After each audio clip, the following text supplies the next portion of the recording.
Hey there. Welcome to another week in personal finance. I'm Jim Munchback, and I will be your facilitator. And this week we have a very different approach to this lecture. So I'm actually in Michigan right now. Not right now. Right now I'm recording the introduction to this week's lecture. It is Investing 101 or the perfect investment. And so what I've done is I've gone through some of the lectures that I've done over the years, and I found one that I think is pretty good. In terms of covering all of the content. I want to cover 4 investment strategies that are designed to help you maximize your returns and minimize risk so that you can become a fearless investor over your investing lifetime. Those 4 investment strategies are diversification, which you will learn about this week. The second one is asset allocation, which is the number one most important determinant of your portfolio's results. So the third one is one of my favorites. It's dollar cost averaging. So I'll tell you a story about Farmer Joe investing in cows. Dollar cost averaging is, in my opinion, the most powerful investment strategy for younger people who are investing over a long period of time. And you'll learn why in this week's lecture. Well, it's not this week's lecture, it's from previous semesters. The fourth one is portfolio rebalancing. So those are the 4 investment strategies. But what I try to do in this lecture is put them all together in a 401k, the perfect investment. So you're going to have to learn about what is a 401k. Next week, we're going to talk about types of accounts, and a 401k is a type of account, and you'll learn more about that next week. But this week, you need to understand that the 401k is, well, it's what I consider the perfect investment. So you'll learn a little bit about that. You need to learn a little bit about asset classes in order for this lesson to help to make sense. For you to really become a good investor, you really need to understand asset classes so that you can understand asset allocation and dollar cost averaging and portfolio rebalancing, because those investment strategies all work together using different classes, asset classes, like cash, small cap, large cap, mid cap, international, bonds. So you need to know what those are, asset classes. So you have some homework to do in order for this lesson to make sense and to really give you the benefit that I hope you get out of it. So I'm in Michigan visiting my mom and some of my family in Lansing, Michigan. That's right there or there. Anyway, that's where I am, and I'll see you next week. I hope you have a great week. So let me just see if I can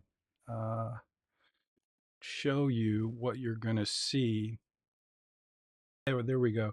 So this is a playlist from a previous semester, and I'm pretty sure I grabbed this video right here, and this is the one that you're about to see right now. So have a good week. I'll see you next time. Welcome, welcome. If you're joining us on Facebook or YouTube, I'm Jim Munchback, professor of personal finance today at the University of Houston, Bauer College of Business, and we should be live on Facebook and YouTube. Now I'm going to jump on over and start the Zoom room, let some folks in, and we'll get started. Good morning, good morning.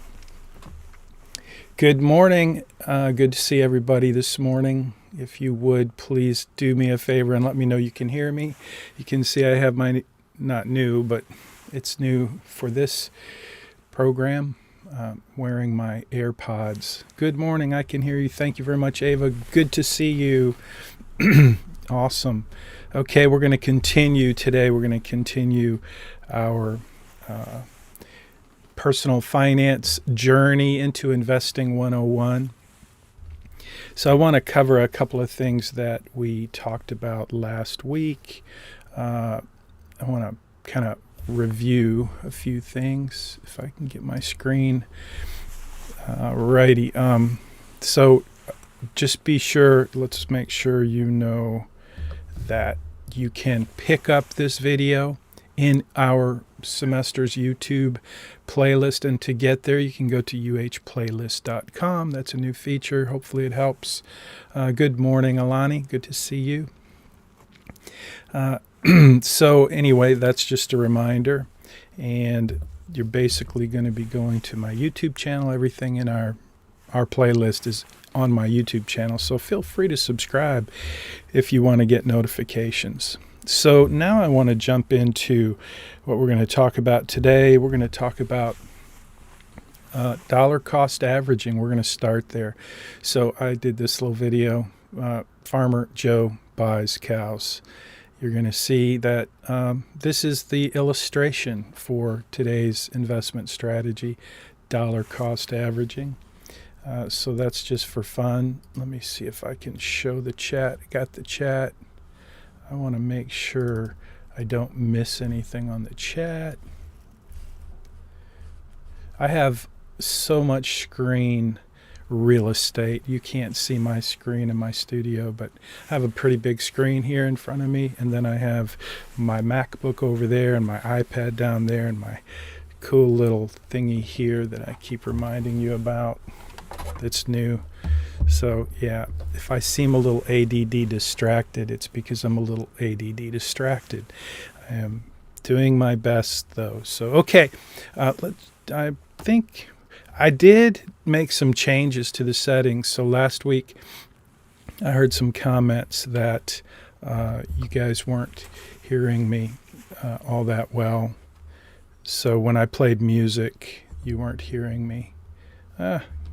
Give me a second. I've got Farmer Joe in the way here. There's the race car, my favorite race car. Okay, any questions before we get started? Looks like we got some folks waiting to get in. Let me let them in.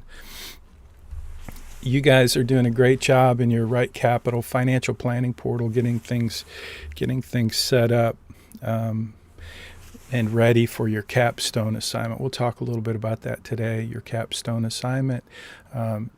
But today, again, we're just basically moving forward with investing. Investing has been one of the most popular topics in the course, so we spend more than 1 week. Next week, we'll talk about types of accounts. So let me just review a couple of things that we talked about last week.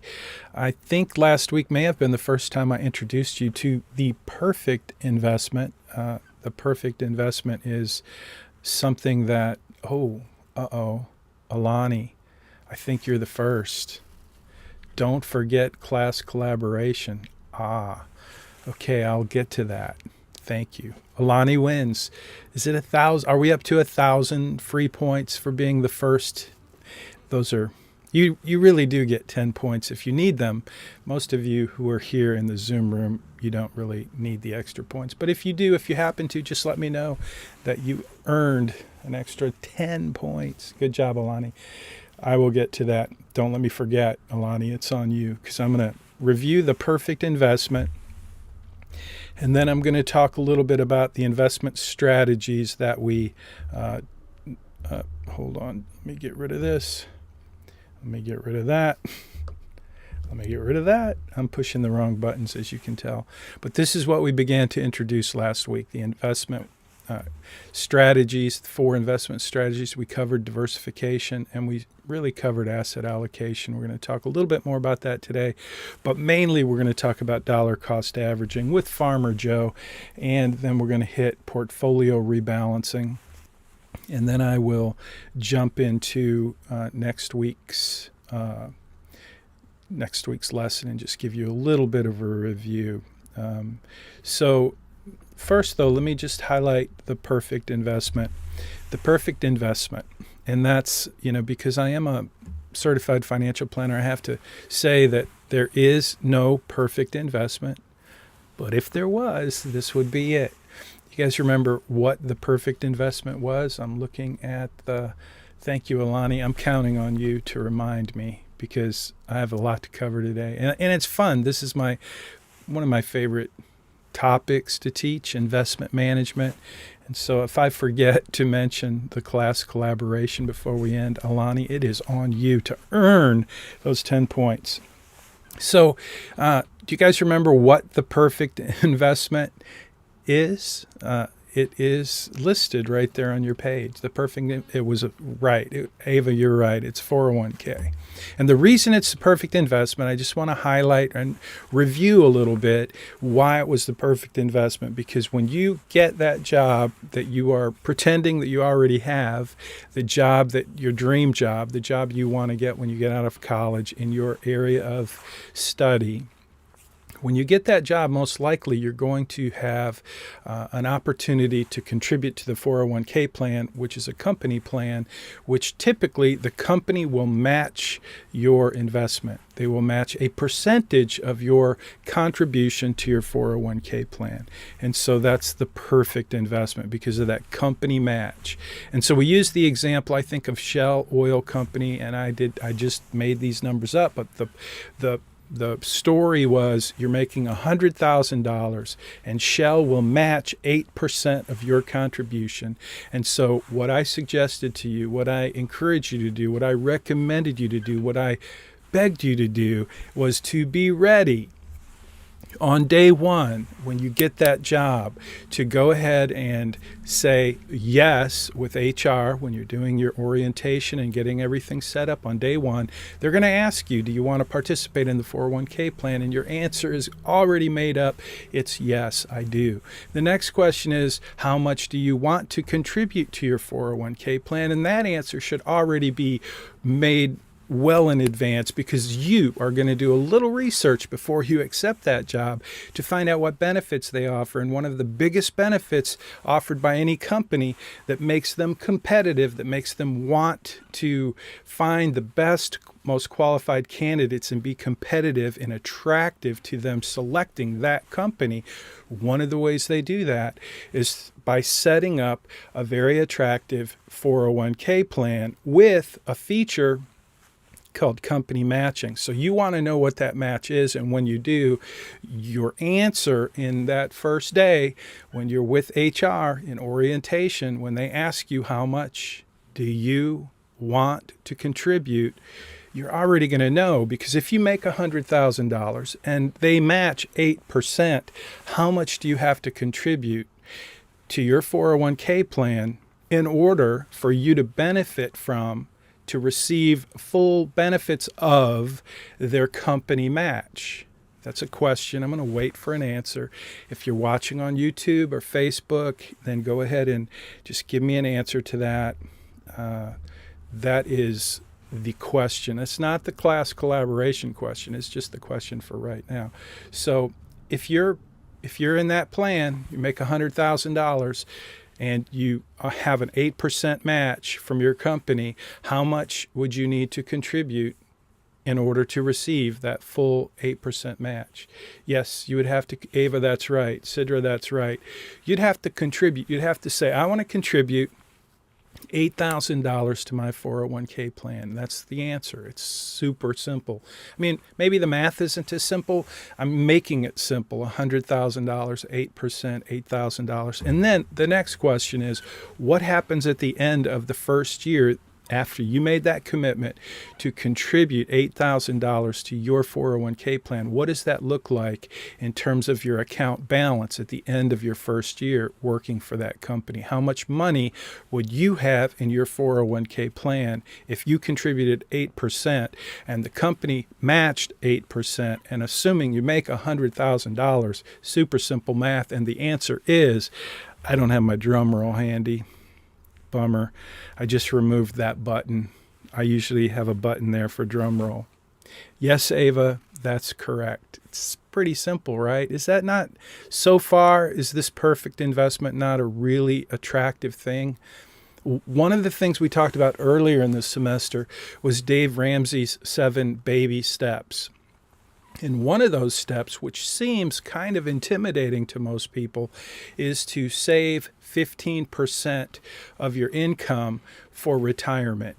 That seems like a hard thing to do, and for many people it is. For so many people, you can't even imagine how many people have the opportunity to contribute to a matching fund to this perfect investment. You can't imagine how many people have the opportunity to do that but don't.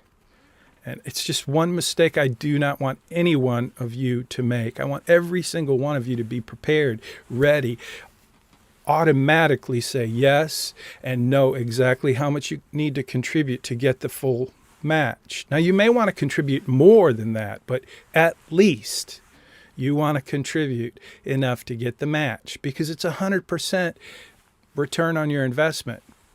So $16,000 is how much. So if you made $100,000 and you did this and you had an 8% match, which would be a fantastic match, by the way, you're probably not going to get an 8% match, but let's say you get 6 or 7. If you get 7%, that's going to mean that at the end of the first year, you put 7,000 in, they put 7,000 in, you're already at 14% of your income saved for retirement.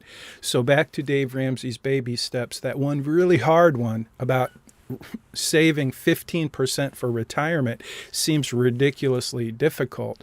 But frankly, if you use this perfect investment, you get a little extra boost so that you're pretty much close to that already.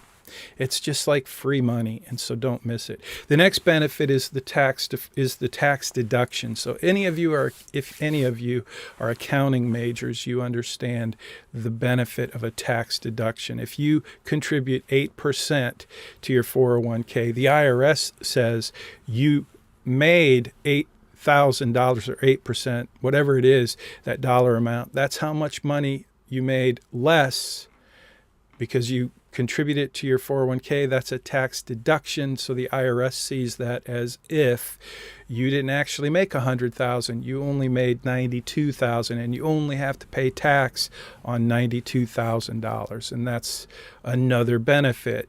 If you're making $100,000 a year, you're going to be paying taxes on it, and you get to save through a tax deduction in your 401k. And the other benefit is you get tax deferred growth. So what that means is if you invest in, we're going to talk about asset classes a little bit. If you understand how they work, and hopefully you do this week, you should be smarter than you were last week about asset classes. And if you understand how that works and you're investing in your 401k, we're going to talk about dollar cost averaging today, and you're going to understand it better. But trust me, if you're just making some simple strategic choices on the front end and you're putting that money into your 401k, it's going to grow, and it's going to grow in a tax deferred way, which means you don't have to pay income tax on any of that growth until you take the money out, which is a fantastic benefit. The other thing is, depending on the company you work for, the 401k plan kind of makes it easy for you to manage your investments. And that's my goal. I'm not here to try to make you an investment guru, because that's just not realistic in one semester. This is Introduction to Personal Finance. And this is Investing 101. It's not advanced investing, although I like what Warren Buffett says. Do you guys ever hear of Warren Buffett?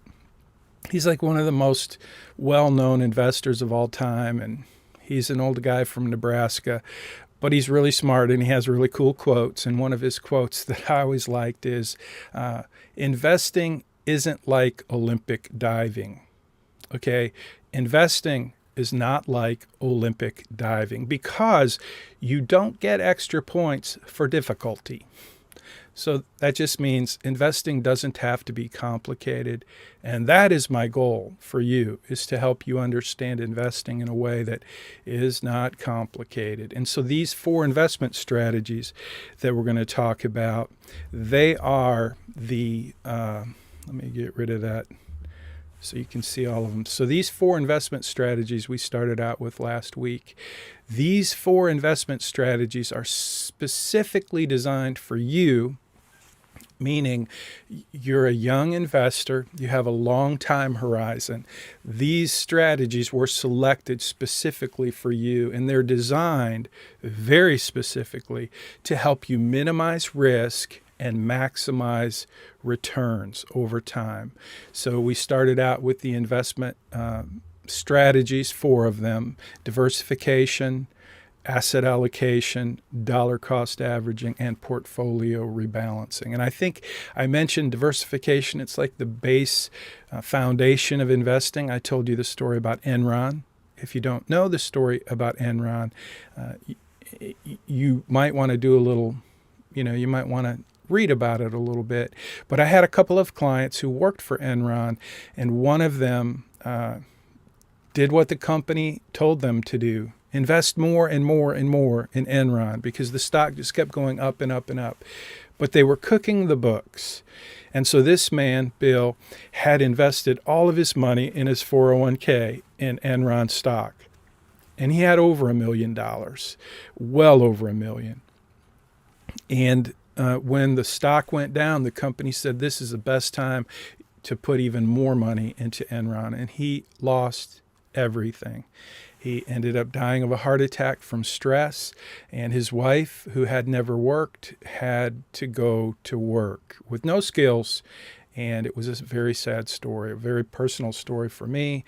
I got to work with his widow. And then I had another client who worked for Enron. She was in middle management, and she was smarter. She knew that she needed to be diversified, so she didn't just put all of her money in Enron stock. In fact, she put very little in Enron stock, because the way she thought about it was, the way I want you to think about it is, if you work for a company and you're getting paid from that company, and your number one resource, your income, comes from that company, then you want to be very careful about how much more of your financial future you put at risk by investing in that one company. So you've already got income coming from that company. And I'm not saying you should not buy your company stock. I'm just saying you should be diversified. You should not put too many eggs in that one basket. And since it's the company you work for, you've already risked if that company fails, you're going to be out of an income, out of a job. You're going to lose your income. So that's the story of Enron. The point of that story is to highlight and illustrate the importance of diversification as an investment strategy designed to help you minimize risk and maximize return. So the next one is asset allocation, and there is no more important investment strategy than asset allocation. It's the number one determinant of your portfolio's returns. And so in order for you to understand the way that asset allocation works, it's like diversification on steroids. It's like taking diversification to a whole nother level, a level of strategic design for your portfolio. And it's because of asset classes.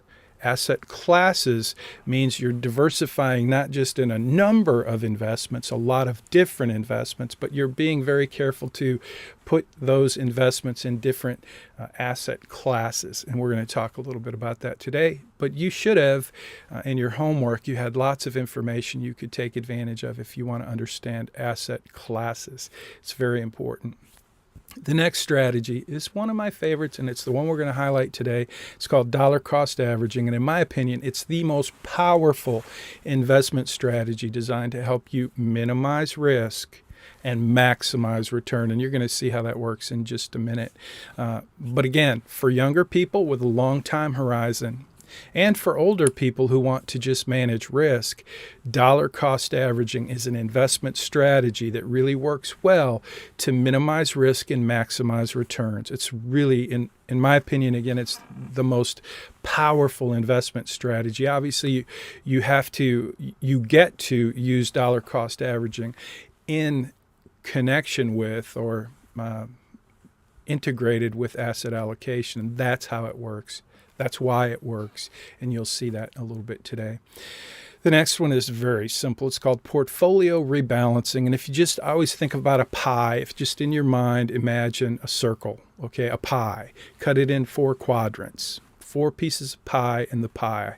You only have so much of a pie. That's your portfolio. That's your 401k. And so if you think back about those asset classes, large cap, in fact, let me just jump on over to some asset classes. So these asset classes are listed, but you should know a little bit about them. These are just 4 simple asset classes. There are many, many, many asset classes, but I want you just to think about these types of assets, because when we go back to portfolio rebalancing, the whole idea of portfolio rebalancing is to consider these four different, and this is just an example. Again, these are four different investment or asset classes, and there are many of them. But these four are each one has a different level of risk. Each one of these asset classes responds differently to market movements. Okay, so large cap U.S. stocks, that's companies like Coca-Cola, McDonald's, Apple. These are companies that are based in the United States. They're very large companies, and they're generally pretty safe companies because they're established. So my question to you is, last week I asked you, which one do you think has more risk, a large established company or a small, tiny company that's just getting started? Which one has more risk? And most of you were able to answer that with, yeah, no question about it. The small companies have more risk. But then the question is, which one do you think has more opportunity? Which one has more opportunity for growth? The big, huge established company or a small company with a new brand, with a new name, with something that can change the way we do business, the way you can change our lives? So those small companies have huge potential for outsized gains, but they also have more risk. And that's why having those two asset classes in your portfolio, if you're young and you have a long risk horizon, is really smart. The way to do that is you have to pick some kind of investment that will give you exposure to these different asset classes. And I didn't talk about this too much. I did give you plenty of information to review and study. If you want to understand a little bit more about investing and how to invest, you need to understand investment vehicles. And I mentioned three of them. One is a mutual fund. In fact, I think what I did, I don't have my elevator here, but let me see if I can get my elevator. So I did show you the elevator. Let me just grab my elevator and I'll put it on the screen.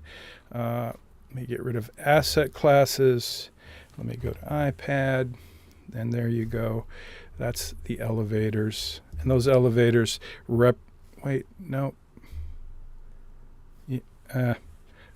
So I wanted to illustrate a mutual fund. Forgot what I was illustrating there for a second. So yeah, the mutual fund is one way to get diversification. So you can get exposure to those different asset classes, international, large cap, small cap. You can select any mutual fund, and that mutual fund will be for that specific asset class. Okay, so you could say, I want mutual fund large cap. And in your 401k, that's very much what you're going to have options like that. Like it's going to be a large cap U.S. stock, and it may be a mutual fund.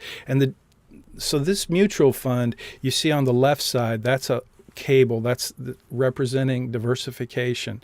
And there's no diversification. That's like buying Enron stock, the elevator on the left. You have one company. If the company goes bad, you lose all your money. On the other side, though, is what Andrea did. She invested in a mutual fund, or at least something that was diversified. With a mutual fund, the mutual fund manager, who you pay a fee to, if you invest in a mutual fund, it costs money. You pay a fee for the mutual fund manager. And the manager's job is to inspect all those cables. Those represent companies. And the manager, the mutual fund manager, will look for the companies that are weak and replace them with a stronger cable. That's the whole point of this illustration. And so what happens is, in these different asset classes, you can select a type of investment to get exposure to these asset classes. A mutual fund is one. Number two would be an index fund. An index fund does not have a manager. So you get all the different companies. You can invest in a large cap index fund, and you pay very low fees because you have no manager. You're just getting exposure to what's called an index. A lot like the S&P 500 is an index. And the reason they call it the S&P 500 is because it's the 500 largest companies in the United States. And that would be a perfect example of large cap U.S. stocks, is the S&P 500. So if I go here, I'm going to just show you, see what the market's doing today. Give me just a second, and I'm going to show you a large cap stock. If I can find it, I'm looking for the SPY. The SPY is an ETF.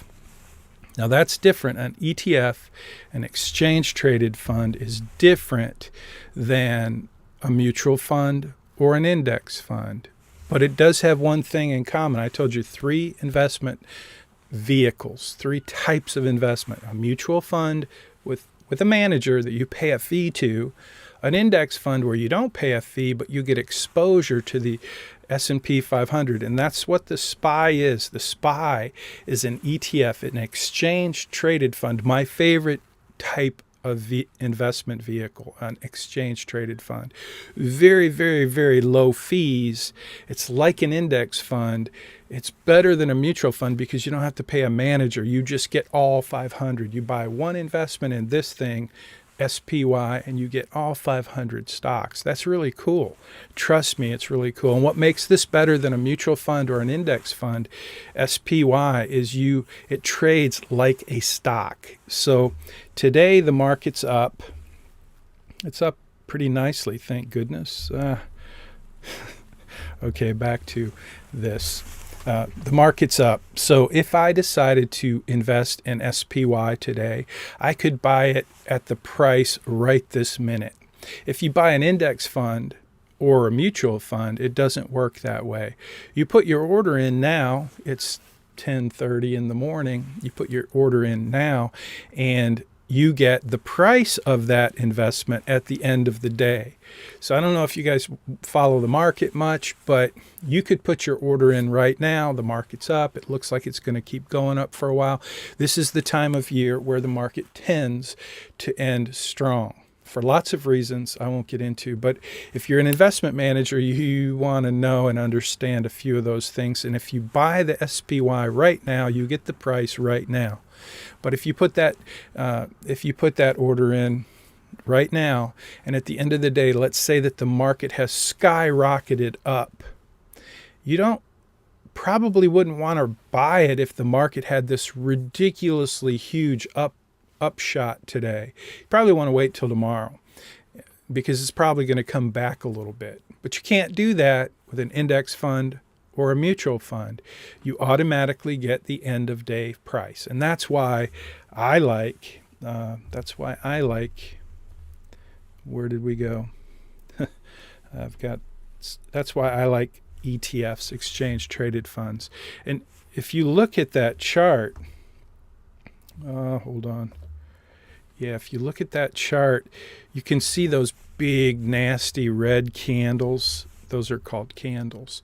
Those are daily candles. And you can see that the S&P 500, the SPY, this ETF, in the last 3 days before yesterday, so Friday, Thursday, and Wednesday of last week, wow, it went down a lot, okay? And I want you to just look at that chart and just understand that this is just one chart of one investment. It's called SPY, but it actually represents all 500 of the largest companies in the United States. And you can invest just in this one thing, this one investment, this one ETF, exchange traded fund, and you would have exposure to all 500 companies, largest companies in the United States. So if we looked at another chart, it could be the small cap, it could be the small companies. We could look at another one, it could be international stocks. So you can pick whatever asset class you want, and you would be able to select an exchange traded fund or a mutual fund or an index fund that would represent that asset class.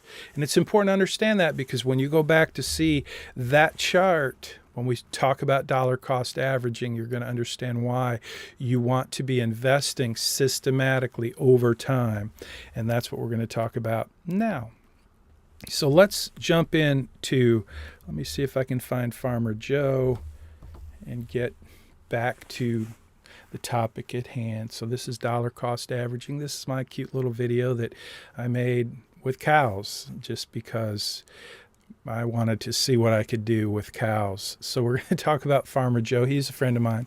Farmer Joe is a guy who had some questions about investing. He called me up. He's a farmer, but he didn't have any cows, and he decided he wanted to invest in cows. And so we had a conversation about why invest in cows. What are the benefits? What are the reasons that you wanted to invest in cows? So we talked about a strategy, and Farmer Joe decided that he was going to invest $100 in cows, and he was going to do $100 a month. So that was his plan. Cows, let's just jump right into the cows. Let me see. It's 10:32. I don't want to forget our class participation. So let's do this. Let me see. So last week, tell me if you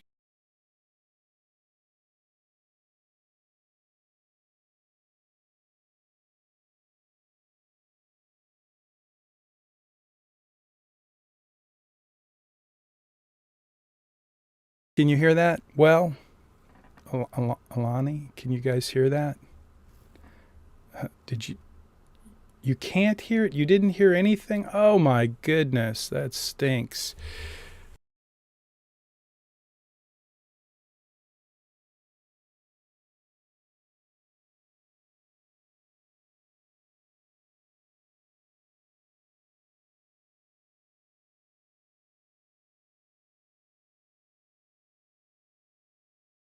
Clips that I played last week from the song The Grand Illusion by Styx. And so I wanted to, this week's class collaboration, are you ready for it? If I had my drum roll here, I would, let me see, do I have a drum roll here? I'm going to find my drum roll, and I'm going to play the drum roll. Can you hear the drum roll? Are you hearing any of the sound? Can you hear that drum roll? Did you hear the drum roll? You didn't hear the drum roll? No. Okay, so I made some settings, and they apparently didn't work. So sorry about that.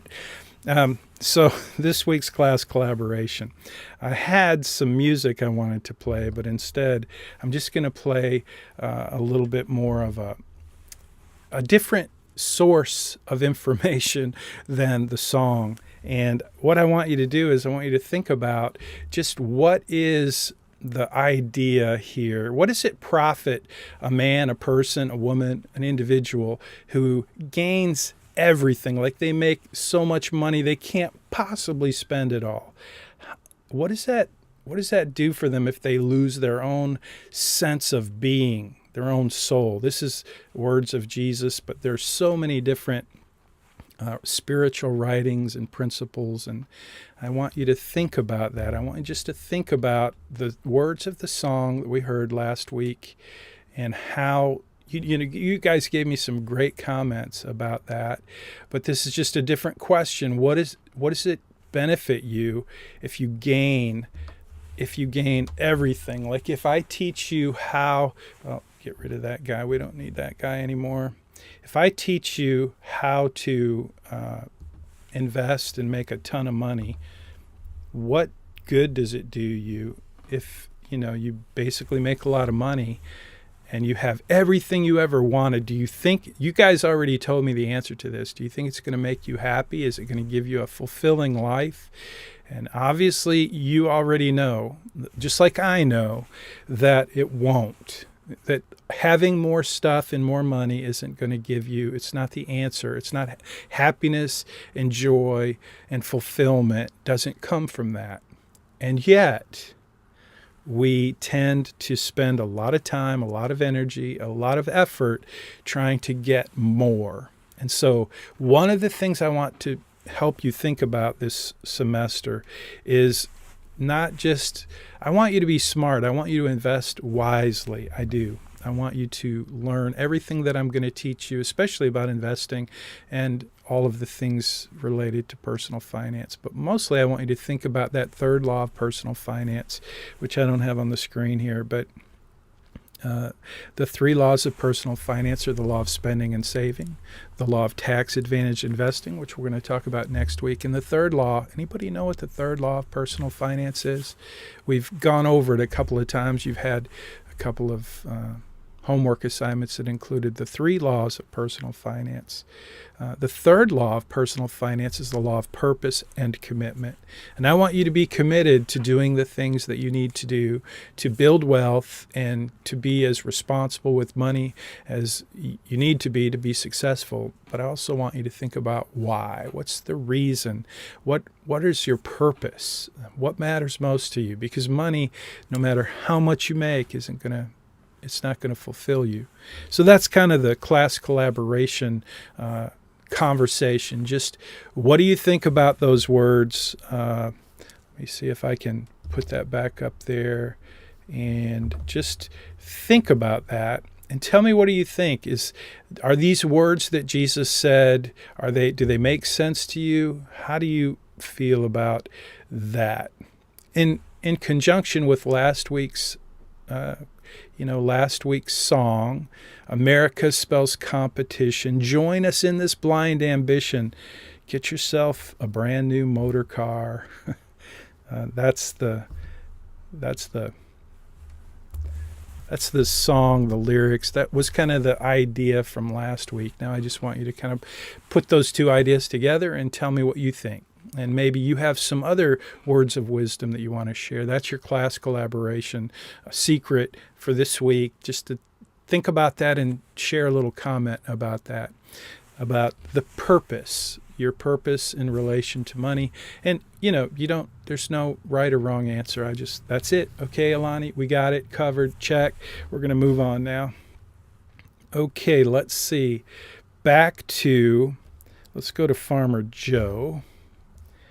And I'm going to tell you the story about Farmer Joe. I already started telling you this story, but Farmer Joe decided that he wanted to invest in cows. So instead of just investing in, going out and spending all of his money on cows, I suggested to Farmer Joe, look, the price of cows right now is kind of, here's the conversation. This is what you're going to see at the end. This is my notes, but the first month that Joe decided to invest in cows were $100 a head, okay? And remember, he was going to invest $100 a month, just like you are going to invest X number of dollars in your 401k, and it's going to come out of your paycheck probably every 2 weeks, but you're going to be putting money into the market, right?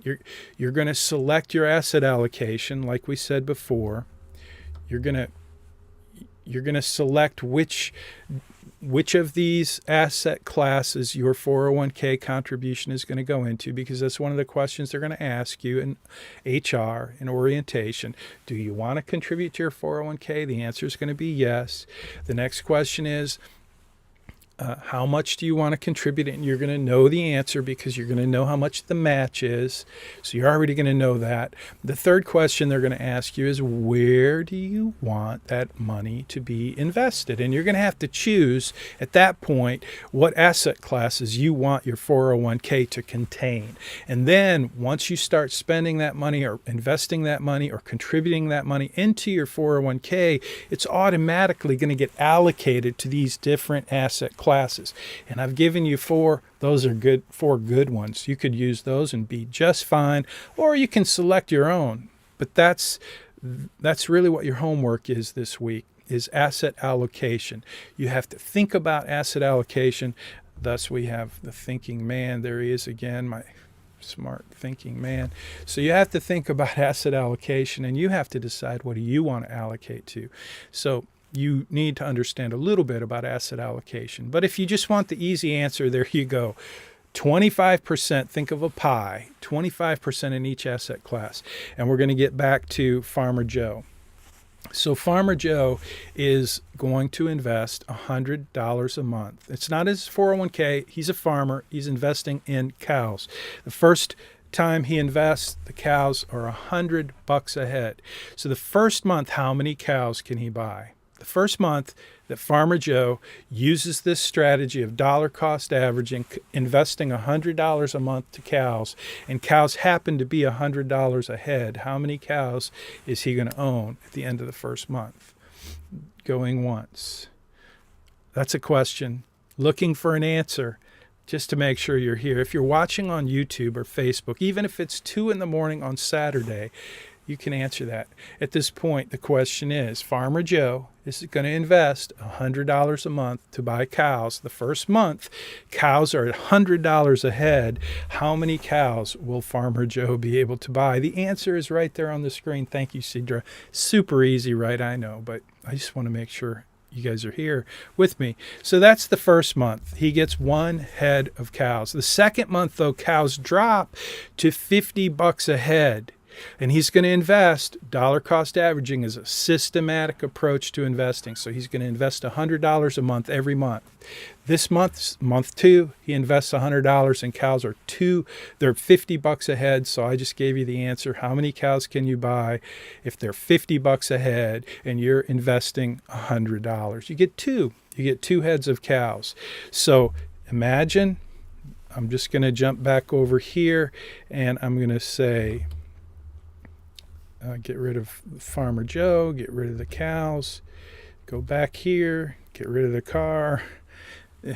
This is SPY, and it's not down 50%, but just like cows,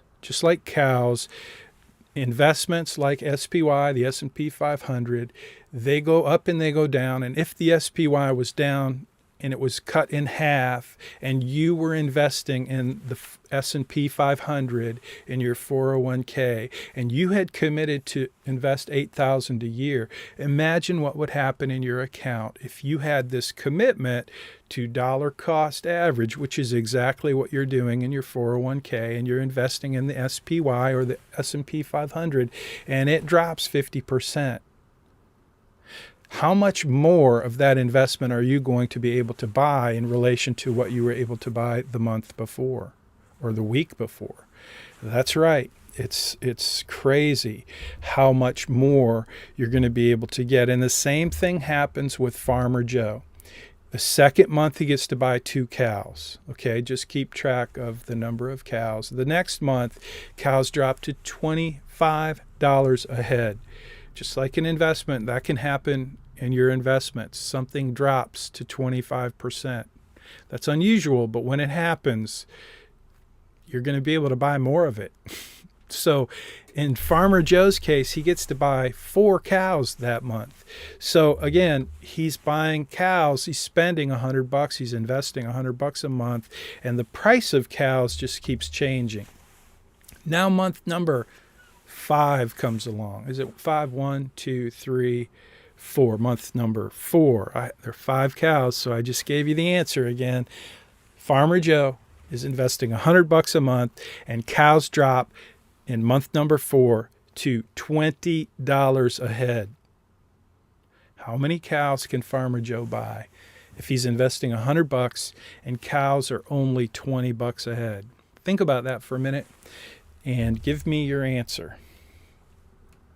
I'm looking for an answer.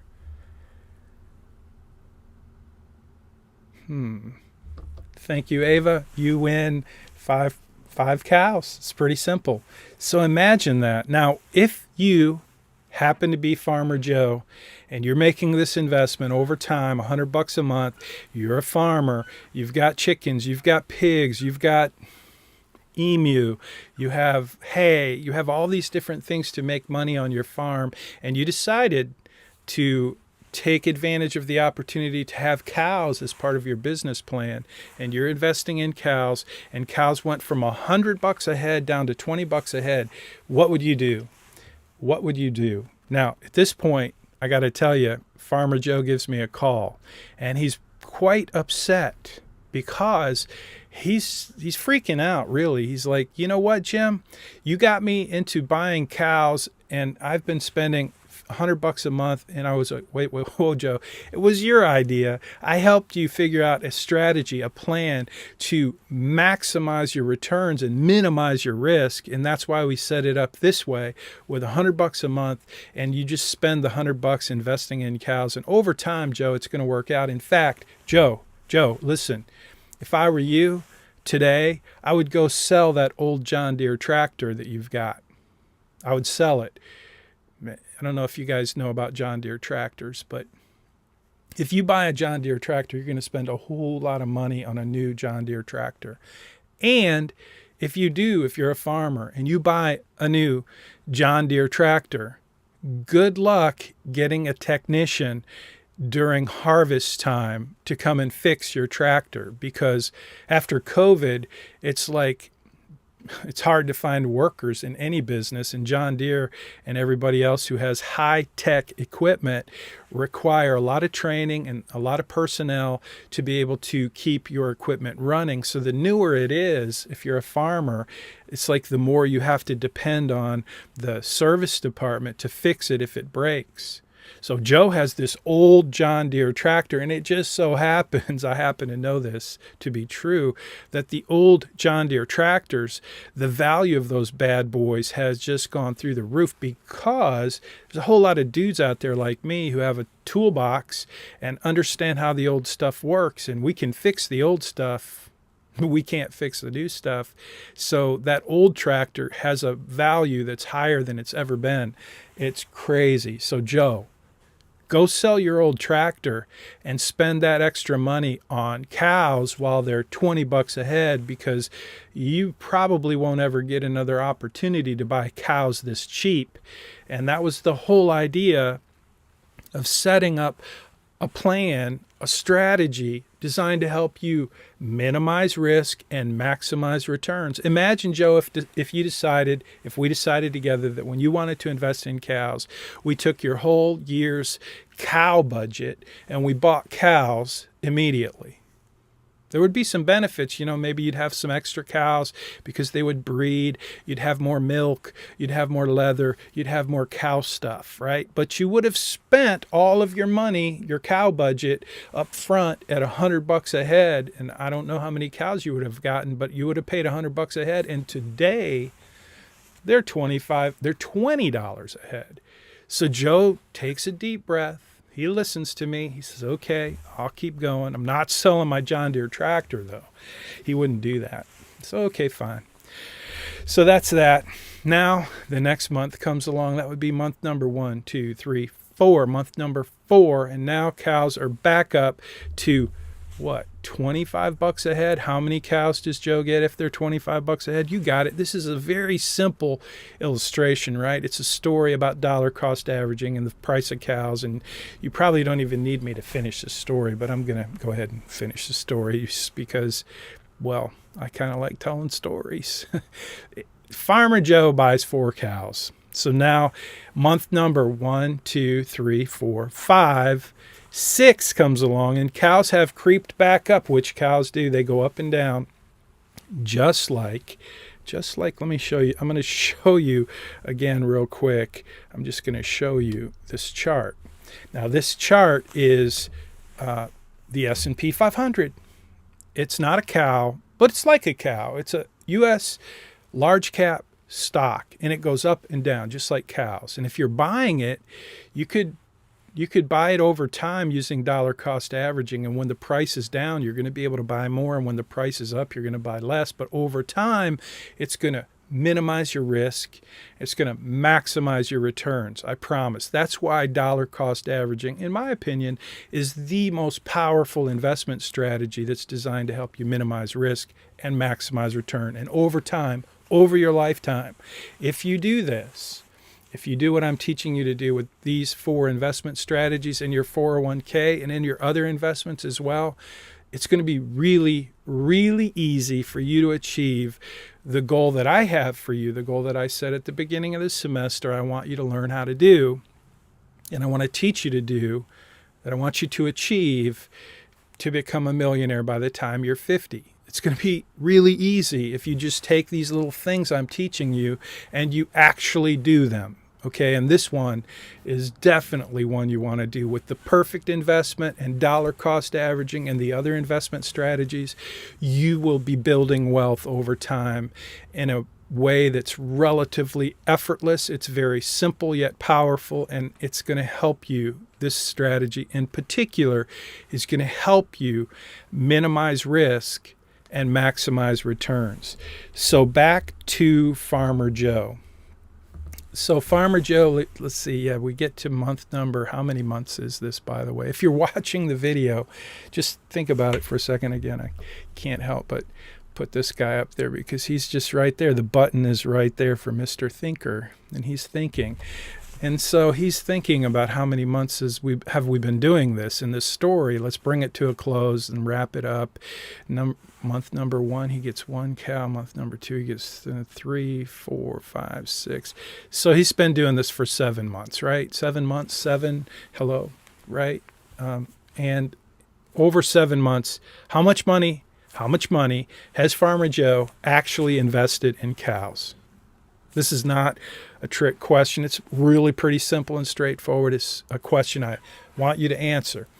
So the question is, over these 7 months, how much money has Farmer Joe invested in cows? Thank you, Ava. You were right on this. Right on. I appreciate that so much.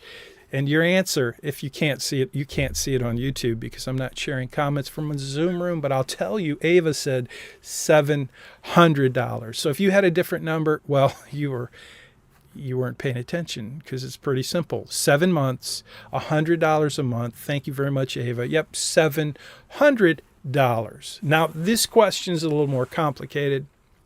This next question, it's a little more complicated. You're going to have to think a little more. Well, I guess first we should say over these 7 months, Farmer Joe's invested $700. This question is going to require that you look at the screen and you're going to have to actually count cows. So over 7 months total, how many cows did Farmer Joe actually buy? How many cows does he own today as a result of investing $100 a month for 7 months, totaling $700? How many cows does Farmer Joe own today? Oh, man, Ava, you were right on. Everyone else asleep at the wheel watching Netflix. There's nothing on Netflix worth watching. I've tried. I canceled Netflix. They keep raising their rates, and I can't let all my extended family use the same account anymore, so it's just not worth it to me. A lot of stuff I don't really care to watch. So if you're watching Netflix, you're not catching the end of the story here with Farmer Joe. You're right. Ava said 19 cows. Now here's the question that can earn you extra points. Not really, fake points. How much money would Joe have in his account if today he decided, which he actually did, he calls me up, he says, okay, Jim, this has been a fun ride. Cows are pretty volatile. I think I want to get out of the cow business. I just can't sleep at night. I'm like, hey, if you can't sleep at night, it's not worth it. No matter how much money you make, it's just not worth it to lose your sleep, lose your soul. You'll lose who you are. You will die. You won't, if you don't sleep, you die. It's like you can't not sleep. And if you're not sleeping, let's get out of cows, because you're right. The price goes up, the price goes down. It's a risky thing. But if he did, which he did, he said, I want to sell all my cows right now. How much money would Joe have in his account? Okay, here we go. Going once, going twice. I want you to think about that one. Oh, yes, Ava's already gone to the last question. How much did he make? How much profit did he make? Which is really good, Ava, but for any remedial students like me, I want to try to think through, first of all, how much money does he have in his account? He put $700 in over 7 months. But he's now selling 19 cows at $100 a head. So how much money does he actually have in his account? It's not an oops. Actually, Eva, you're right, because that's the answer to the next question, which I haven't asked yet, which is how much profit did Joe have? Which is the answer to that is $1,200. But before I ask how much profit, I just want to know how much money does he have in his account? If he put $700 in and he bought cows over 7 months and he bought 19 cows and they're worth $100 a head and he has 19 of them. Thank you very much, Ava. I think everyone else is just gone. It's just you and me.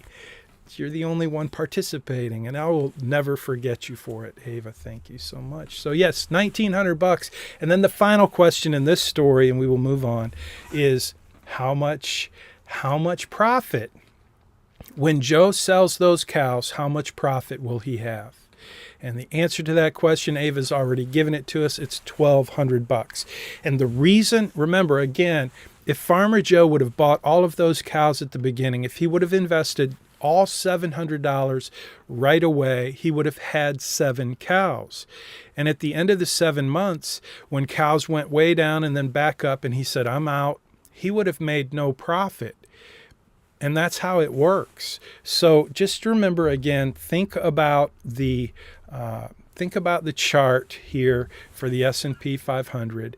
If you invest in the S&P 500, if you invest in small caps, if you invest in bonds, in fact, I'm going to show you a chart for bonds, because you would think bonds are supposed to be safe. If you're not an investor, you don't know this, but I promise you, we in the investment world think and tell people that safe investment is bonds. But this is a chart, TLT. It's an exchange traded fund.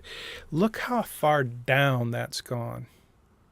And that's because interest rates have gone up. If you haven't been paying attention, we have inflation, we have interest rates, we have unbelievable debt in the United States, and the U.S. government is issuing bonds and treasuries, and people aren't buying them like they used to. Other countries, China, Japan, they're just not loving them because we have so much debt. It's like we're printing money, and that's a whole nother story.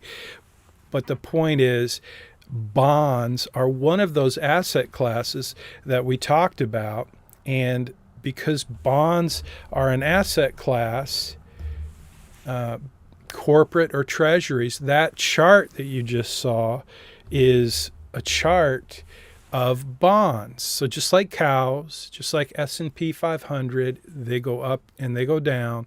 And over time, if you're investing in them in a systematic way, it's called dollar cost averaging, you're going to be able to minimize your risk and maximize your return, because over time, you're going to buy more shares of each of these asset classes.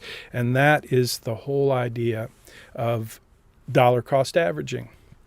So let's go back to, I want to show you, the last one is portfolio rebalancing, the last investment strategy of the 4 investment strategies that are designed to help you maximize returns and minimize risk. Portfolio rebalancing. And I don't have a picture here, but I want you to just imagine, I want you to think about a circle, a pie, and have 4 quadrants. Okay, 4 quadrants, and each of them represents 25% each. So you've got 4 asset classes. And those 4 asset classes are the ones that we've talked about: large cap, small cap, bonds, international. And those 4 classes, so let's assume that large cap stocks have gone way up, and let's assume that bonds have gone way down. What happened to your circle? What happened to your pie? What happened to that piece of pie that was bonds that went down? And what happened to that piece of pie that was the S&P 500 and it went up? Is your pie still in 4 equal quadrants? Think about that for a minute. It's not. Your pie has shifted. Now you have some asset classes that are smaller. They've gone down, just like the cows. So now what we want to do is we want to rebalance that portfolio. Basically, we're going to, like I said, if the S&P 500 went way up, the U.S. large cap stock went way up, and the bonds went way down, like in this situation, that's the bonds, the TLT. What you're going to do is you're going to sell off some of your S&P 500, and you're going to actually turn around and take those profits and invest them in bonds while bonds are way down. So it's like buying more cows. Does that make sense? I hope this makes sense. This is a very powerful, very important strategy, and it is one of the 4 investment strategies that are designed to help you maximize risk and minimize risk and maximize returns, especially over time, because you have a long time horizon. So these 4 investment strategies are really designed for you, and they work really well in your 401k. So I hope that you will start to put this all together in your mind for your 401k. It's very practical. Something I want you to be able to do on day one is to set up your 401k at work, take advantage of the company match, and put these 4 investment strategies to work right away, starting right then and there on day one. And I want you to feel confident about what you're doing. And if you do that, you will then be able to take your investment skills to the next level very easily by just building on the knowledge that you have. And I know that I promise you it will work. It works really well. So we're out of time, and I'm going to talk about next week's assignment just for a minute. You're going to basically take what we've learned this week about asset classes, and you're going to basically go into your financial plan at Right Capital, and you're going to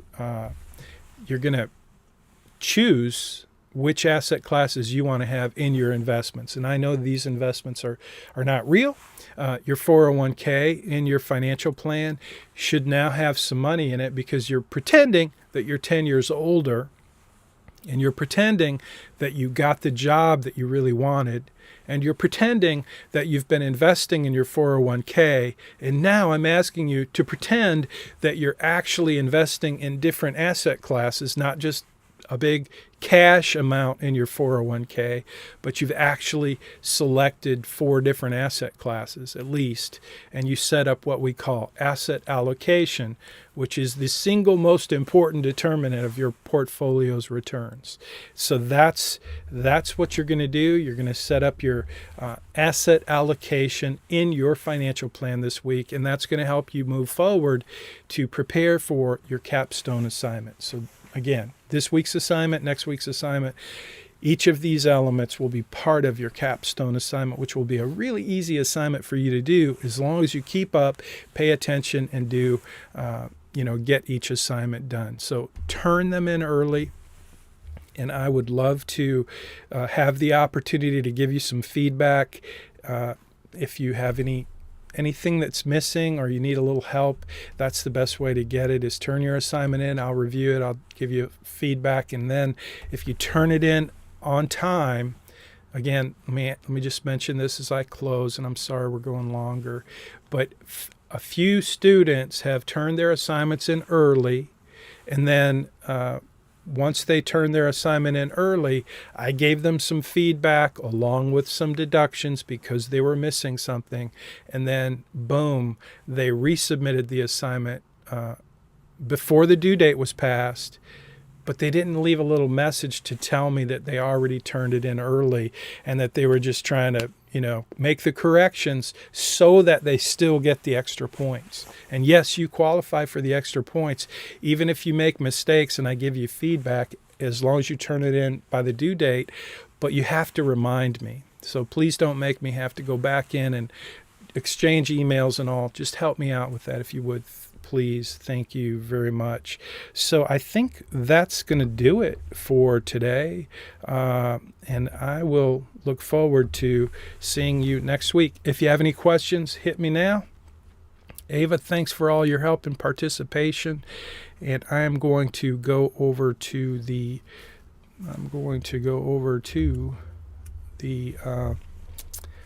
I'm going to finish the broadcast now, so if you've been watching on Facebook or YouTube, I hope you will leave some comments. I was going to say, I hope you will think about what we talked about. And don't forget your class collaboration. So if you're on YouTube, Facebook, thanks for being here. Leave a comment. Let me know you're watching. And don't forget to subscribe to the playlist, to the channel. If you want to get reminders, hit the little bell. Thank you very much. See you next time. I'm going to end it.